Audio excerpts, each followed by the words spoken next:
அண்மை செய்தியை பார்க்கிறோம். இஸ்ரேல் மீது செஜில் வகை ஏவுகணையை தாக்க தயாராகுவதாக தகவல் ஒன்று வெளியாகி இருக்கிறது. விவரங்களோடு இணைகிறார் செய்தியாளர் ராஜேஷ்.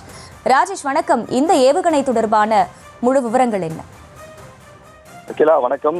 பதுங்குக்குழிக்கு சாக தயாராகுங்கள் என்று ஈரான் அதிரடி உத்தரவை பிறப்பித்திருக்கின்றது. தொடர்ச்சியாக இந்த ஈரான் மற்றும் இஸ்ரேல் இடையேயான போர் தொடர்ச்சியாக நீடித்து வரக்கூடிய சூழ்நிலையில் பதுங்குக்குழிக்குள் சாக தயாராக இருங்கள் என்று தெரிவித்திருக்கின்றது. இஸ்ரேல் வான் பாதுகாப்பு அமைப்புகள் ஊடுருவி சென்று தாக்கும் வல்லமை கொண்டவை என இது தகவல் தெரிவிக்கப்பட்டிருக்கின்றது. தொடர்ந்து இஸ்ரேல் நாட்டின் மீது கடுமையான தாக்குதலை நடத்தப் போவதாக ஈரான் பகிரங்கமாக அறிவிப்பு வெளியிட்டிருக்கிறது. இந்த இரண்டு நாடுகளுக்கு இடையே போர் நடைபெற்று வந்தாலும் இதில் தற்போது அதிக அளவில் பாதிப்பு ஈரானுக்கு ஏற்பட்டிருப்பதாக சொல்லப்படுகின்றது. காரணம், இந்த போரை ஏற்கனவே திட்டமிட்டு இஸ்ரேல் நடத்தியிருக்கக்கூடிய காரணத்தினால் எந்தெந்த இடங்களில் தாக்குதல் நடத்த வேண்டும், குறிப்பாக அவர்களுடைய அந்த அணு விஞ்ஞான மையங்கள் எந்த இடத்தில் இருக்கிறது, அவருடைய விஞ்ஞானிகள் எங்கு தங்கியிருக்கிறார்கள், ராணுவ படை தளபதிகள் எங்கு இருக்கிறார்கள் என நன்றாக கணித்து டார்கெட் செய்து அவர்கள் மீது தாக்குதல் நடத்தப்பட்டிருக்கிறது.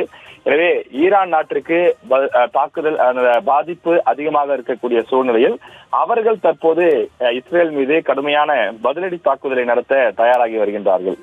ஈரான் தயாரித்த இந்த ஏவுகணையை பொறுத்தவரையிலே 2000 கிலோமீட்டர் வரை சென்று தாக்கக்கூடியது என்று தெரிவிக்கப்பட்டிருக்கிறது. இஸ்ரேல் மீது செஜில் வகை ஏவுகணை வீசி தாக்குதல் நடத்தப் போவதாக ஈரான் பகிரங்கமாக அறிவிப்பு வெளியிட்டிருக்கிறது.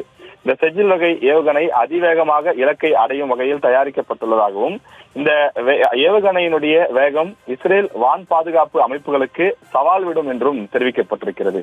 கடந்த சில நாட்களாக ஈரானிலிருந்து இந்த ட்ரோன் வகையிலான தாக்குதல்கள் நடத்தப்பட்ட நிலையில் இஸ்ரேலில் இருக்கக்கூடிய அதிநவீன வான் பாதுகாப்பு அமைப்புகள் மூலமாக அந்த ட்ரோன்களை எளிதாக கட்டுப்படுத்தி அவற்றை தும்சம் செய்தது. ஆனால் இந்த வான் பாதுகாப்பு அமைப்புகளால் கூட கட்டுப்படுத்த முடியாத அளவுக்கு கண்டம் விட்டு கண்டம் தாவக்கூடிய வகையிலான அதிநவீன ஒரு ஏவுகணையாக இந்த ஏவுகணை பார்க்கப்படுகின்றது.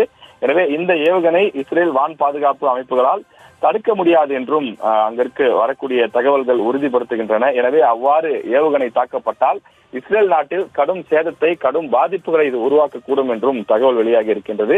இஸ்ரேல் மக்களுக்கு ஈரான் ராணுவத்தின் தரப்பில் கடுமையான எச்சரிக்கையாக இது தெரிவிக்கப்பட்டுள்ளது.